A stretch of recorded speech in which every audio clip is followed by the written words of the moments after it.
thrust, that 1.8 million pounds of thrust. As we get down to 1 minute, we're going to lay out, we're going to listen to launch control communicating with Doug and Bob. Falcon 9 is in startup. Ready, camera. FTS is armed for launch. You've heard it all there. They are armed for launch. The fueling is done. Now 45 seconds comes to Dragon, go. SpaceX, go for launch. That is the launch director. They are ready to go. We are getting very close to T-minus 30 seconds. And you will hear a number of instructions. T-minus 30 seconds. A number of instructions to them once we take off. Space Launch Lot. First time in nearly a decade.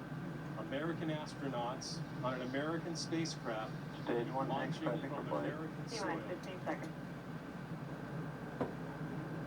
And here comes the countdown now. 9, 8, 7, 6, 5, 4, 3, 2, 1, 0. Listen. Liftoff of the Falcon 9 and Crew Dragon, go NASA, go SpaceX, Godspeed, Spot and Dog.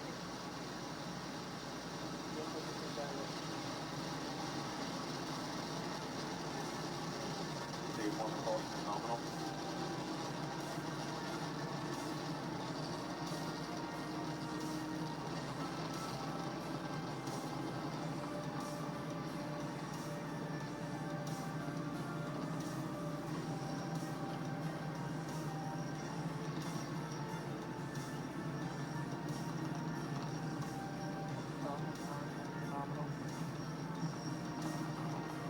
And 1D throttle down.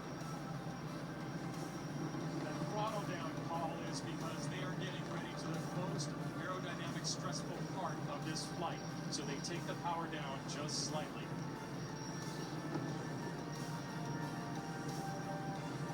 There is the 1,000 kilometers per hour mark. That's 621 miles per hour. So the vehicle is supersonic. And 1D throttle up. Throttling up. There's max Q, the max aerodynamic pressure peak, the most mechanical stress on the rocket. As I look up, we can still see the orange glow, and I tell you what, it took 5 seconds for the vibration and sound from that liftoff to affect this air. You can still see it just screaming almost straight up, even though they're pointing a little bit downrange now. Start that back engine chill. Approaching rapidly 3,000 kilometers per hour. That is 1,864 miles per hour. Chris, well, you see that plume Chris, coming I out of can the back still see expanding. That's because there's not as much atmospheric pressure on it, so that's why it expands out like that. And we are getting, that first stage engine is going to fire for about another 20 seconds, 23 seconds or so. And Christian, that is really a step that we want to pay attention to, that separation of the first stage that will then return back to Earth. And we're going to get very busy here in about 5 seconds. You're going to see MECO, the main engine cut off, and then you're going to see the separation. And we're standing by for that. MECO. Falcon stage separation confirmed. So the main shut down, and you see separation there too. That is the first stage falling away. See also So now the the second stage is going to fire. Leaving stage 2. They're now approaching 7,000 kilometers per hour, which is 4,049 miles per hour.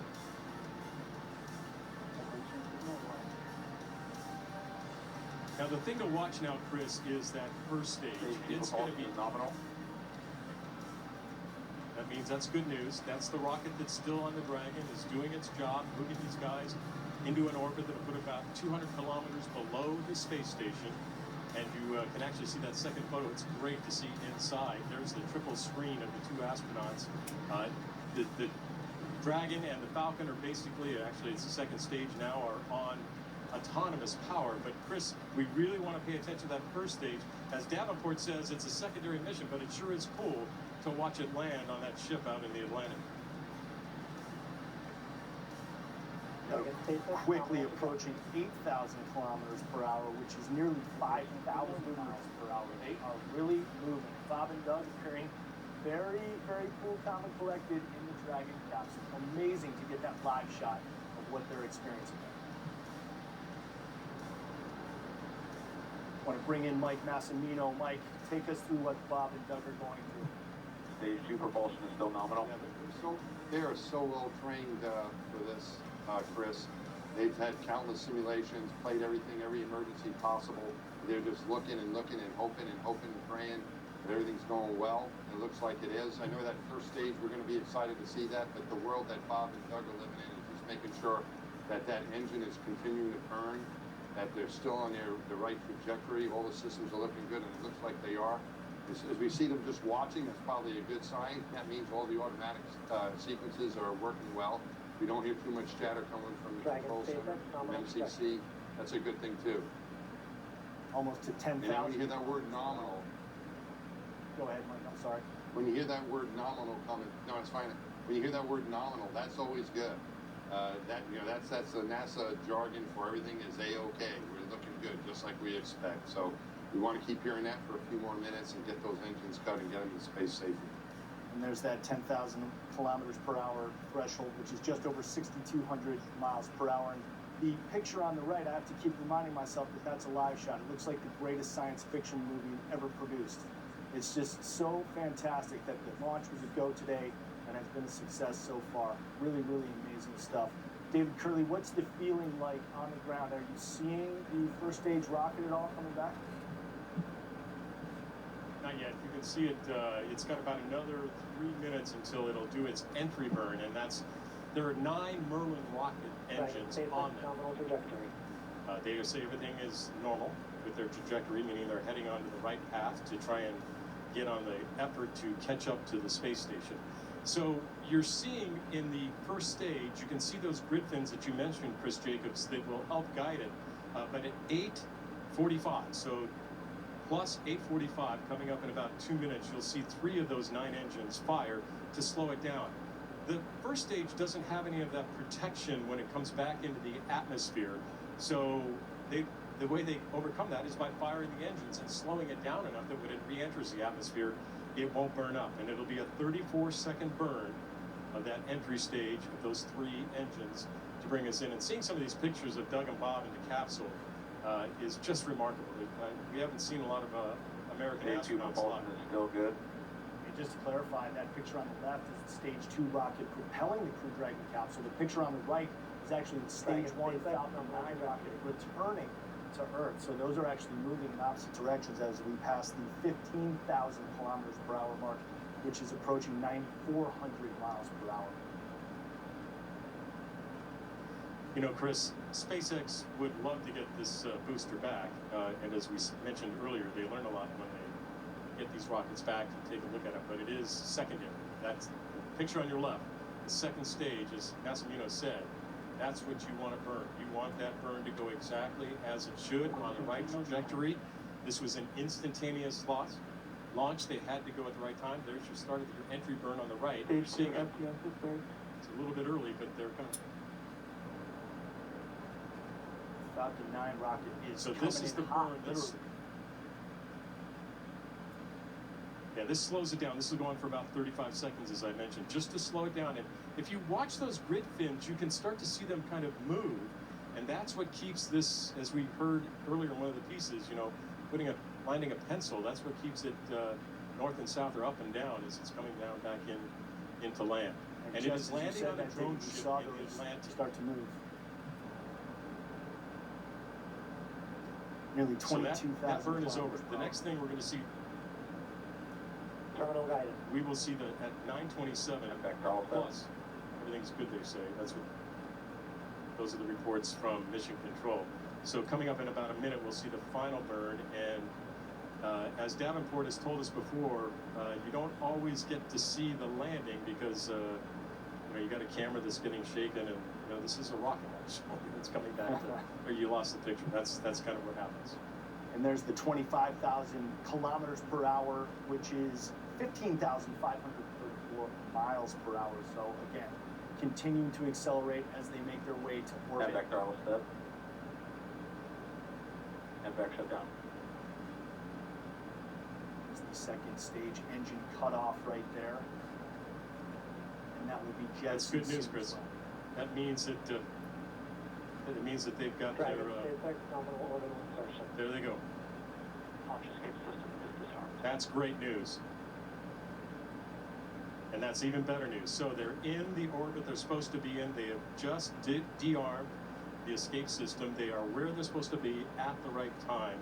And in a couple of minutes, we'll see separation of the Dragon and loss of that second stage. That's really good news. And Chris, you asked a little bit about the atmosphere down here. There were some people here, even though they didn't open the gates, who were applauding as that Falcon 9 took off and really grabbed our chest.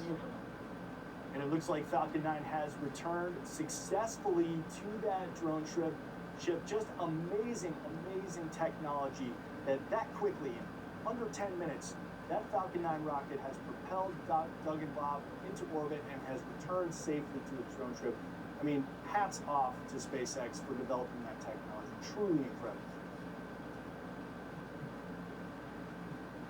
Now, Mike Massimino, if you'd like to Sorry, I weigh in wasn't paying attention. if you'd like to weigh in at this stage, Mike Massimino, Bob and Doug now, you can see they're experiencing weightlessness. They're breaking out their mementos that they brought from home. What are they experiencing right now? Utter joy is what it is, and I'm very happy for them. This is great coverage. Those cameras we have, that's another advancement. We didn't have those cameras in the shuttle program. We had we used to call it a lipstick camera. One camera we found from the back of one of the flight engineers, and that's all you had. Now we've got them all over the vehicle, inside the cabin, outside, on the rocket. It's just a wonderful experience we all can share in. But they are feeling utter joy. They are euphoric. They are sublime. They are really happy that they got through that launch system, through that launch sequence. They're really happy to be in orbit and to bring the United States back. Both of these guys are military officers. Bob from the Air Force, Doug a Marine. They are so happy to have done this from American soil again. It's a great day, not just for the United States, but for the whole world, to have the capability to launch from the U.S. again with people inside. And they are just so proud and so grateful that so many people made this possible for them to be a part of. And so they're happy that they're there. They're proud of being on the team. They're very, very grateful for what we've done today. And all of us can be proud of what we accomplished. Mike, just 11 and a half minutes into their 19-hour journey, so a lot longer to go before they reach the ISS. What do they do now for the next 18 hours and 50 minutes? Yeah, they get ready. They have to transfer to an orbital stage. We used to call it post-insertion. I'm sure they still call it the same thing. There's usually no rest for the weary. There's plenty of things to do. They're going to have to set up their cockpit so they can get ready to do their rendezvous. They're probably going to get some rest coming up here, I would think, before they do rendezvous at the final rendezvous and docking. They'll probably maybe get some sleep, see how they're feeling. That's the other thing. It's been a while since either of these guys have been in space. Doug, it's been almost 9 years, and Bob maybe just a little bit longer than that. I was a Capcom for his last flight, so they've got to get their space legs back. And sometimes you don't feel as well as you'd like when you're first on a strap because your body's getting used to it. Your vestibular system is not working any longer. But I think these guys will probably be just fine. So hopefully they're feeling well. They'll get what they can done. Continue with the checklist, get right into it right away. And there's probably not much rest. If it's anything like it was with the shuttle, I'm sure it is. They still have to go right into the orbital phase as soon as they can. Now, Mike, we just heard from Launch Control that they confirmed Dragon separation, meaning that stage 2 has now been jettisoned from the capsule. So these guys are truly autonomous now in the capsule. It's a self-propelling capsule, self-driving capsule, but these guys can also control it. They're going to be doing that along the way to the International Space Station, correct? You guys and the rest of the team. Yeah, especially for this flight. Thank you This so is a much test for what flight. you've done for us So today, they're going to putting be trying America to back into low Earth orbit up much from as they the can Florida about coast. this vehicle. Copy out. Good luck. Godspeed.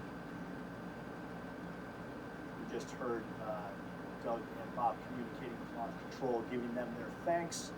Launch Control, of course, responded And Dragon to SpaceX, we confirm nominal Eclipse activation and service section Draco checkouts. Nose cone deploys in progress.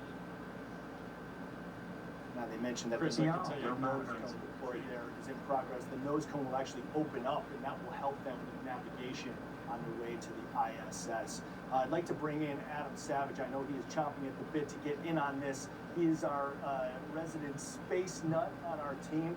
Adam, please weigh in with your thoughts. I know you've got to be excited about this. It's such an amazing thing to witness. I mean, the engineering achievement, the collaboration, the cooperation between SpaceX and NASA, Bob and Doug. I mean, the euphoria they're feeling and that Mission Control is feeling, it's rubbing off because I'm feeling it too. It is incredible. Every single nut and bolt on that spacecraft and these rockets was sweated over by a human being, making sure that it was right and correct. And the fact that those guys are now in orbit is a testament to the dedication of all those people. It's really thrilling. Adam, you look like you're ready to jump on a space shuttle and get right after those guys. I love the costume change. That's amazing.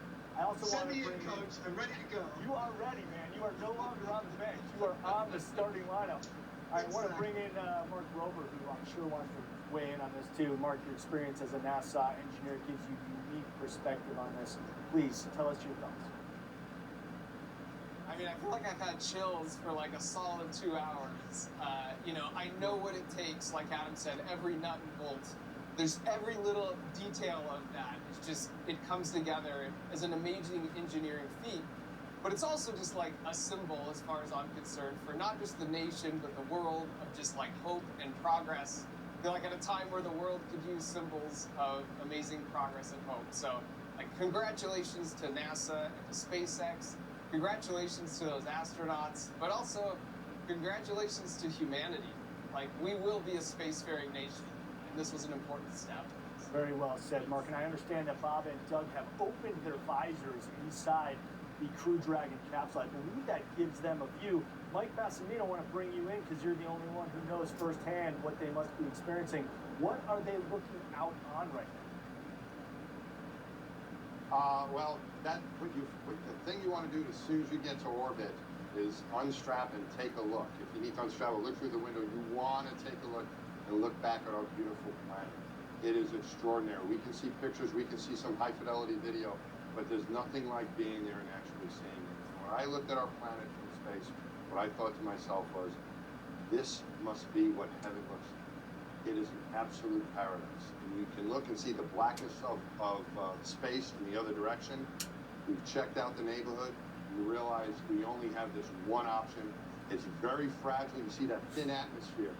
If you think of the Earth as an onion, the top layer, the top skinny layer of the onion is the size relationship of the atmosphere of our planet to our planet. You see that. You can see that in these images. And you realize how lucky we are to be here. And it changed my view of how I feel about our home. It's a home we all share, and it is an absolute paradise. So that's what they're looking at. Getting a really nice picture of that on our feed right now, I presume, from where Bob and Doug are up on the Crew Dragon capsule.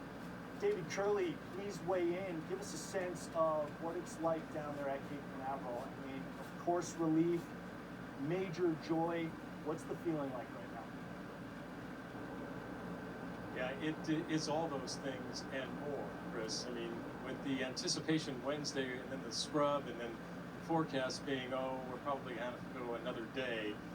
As we got closer and closer to countdown, you could sense the anticipation and just the excitement of a rocket launch. And I have to tell you, everything's dissipated now, but watching that rocket take off, and as I mentioned a little earlier, there's a delay. The speed of sound is fast, but it's not that fast, and it took a while for the sound to hit us. And then the vibration, that rocket fuel and oxygen, when it's burning, it's just, you can feel it. It's just trying to rip the air apart. It was fantastic to see these guys get to the place they wanted to be at the right time. They've done all that. Now, it's a 19-hour journey to the space station, and Massimino talked about it a little bit. They have specific things they are doing, because this is a test mission. They're going to make sure it's a habitable environment inside the capsule of Dragon. They're going to try and eat, drink, and as somebody at SpaceX said earlier, do whatever kind of bio work they have to do, and then they want to sleep. NASA wants them to sleep. Everybody wants them to sleep. See if you can sleep inside this capsule. we had not seen something before. If you watch some of those pictures, when we were seeing in the capsule, we actually saw those sleek spacesuits, which are pressure suits, blown up with air. They're a little capsule within a capsule, which was kind of interesting. And one other thing as you watch this mission, I noticed something that I hadn't seen before. You see those 3 screens. There's a little rest where they put their finger. I saw Doug Hurley do this a little time. Another detail of design from SpaceX as these gentlemen get ready to catch up and dock at the space station. Very important. As Chris Davenport said, there are milestones on this mission that must be met by SpaceX in order to get this spacecraft certified. Chris? Those little creature comforts, they don't miss anything at SpaceX. Very, very cool, very great information, David. I appreciate that.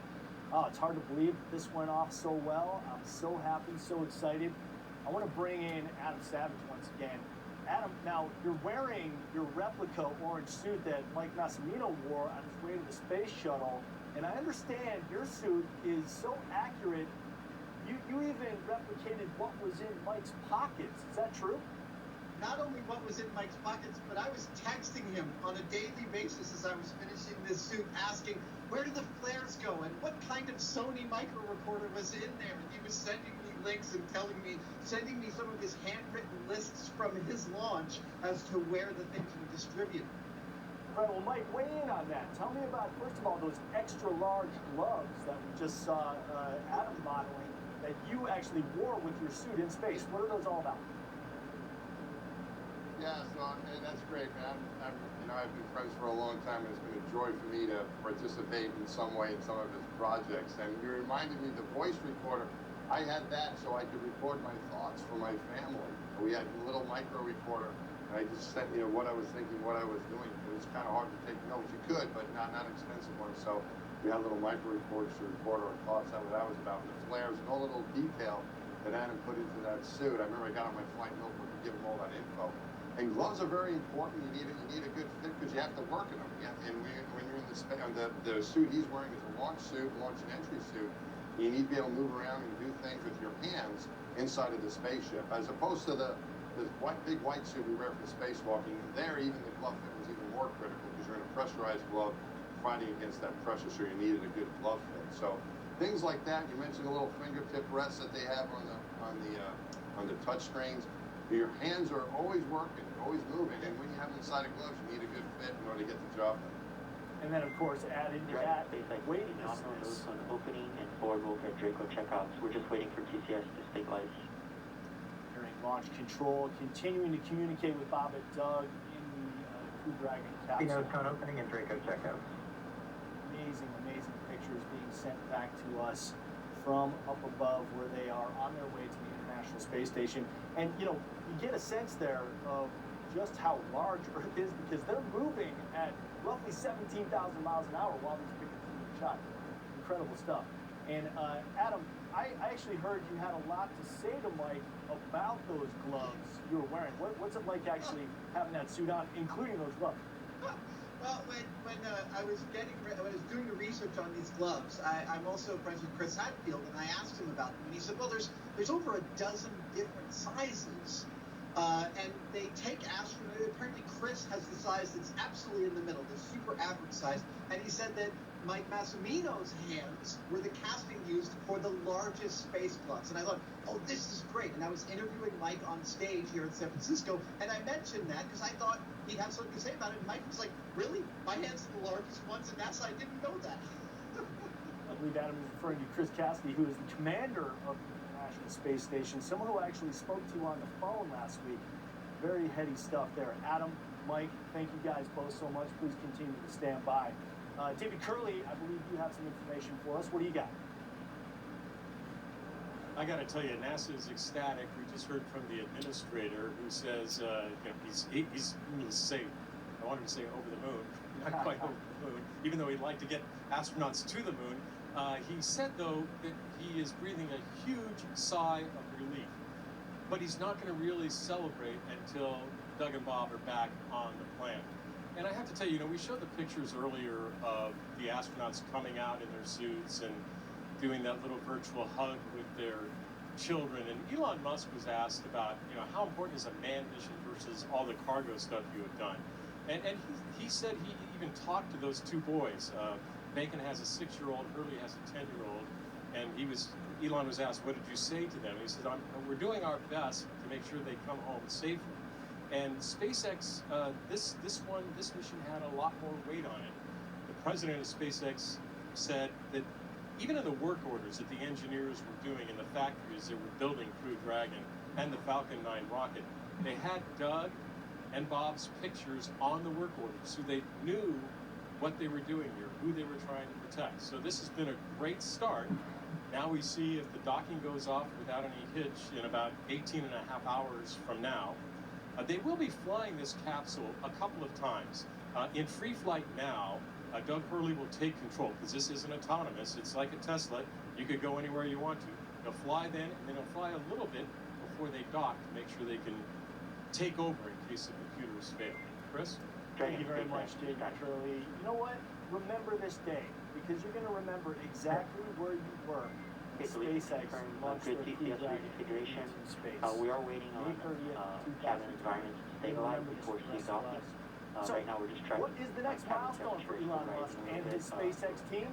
We're going to find out. Plus, an exclusive send-off featuring Katy Perry's new song, That's All, when we come back with more Space Launch Live.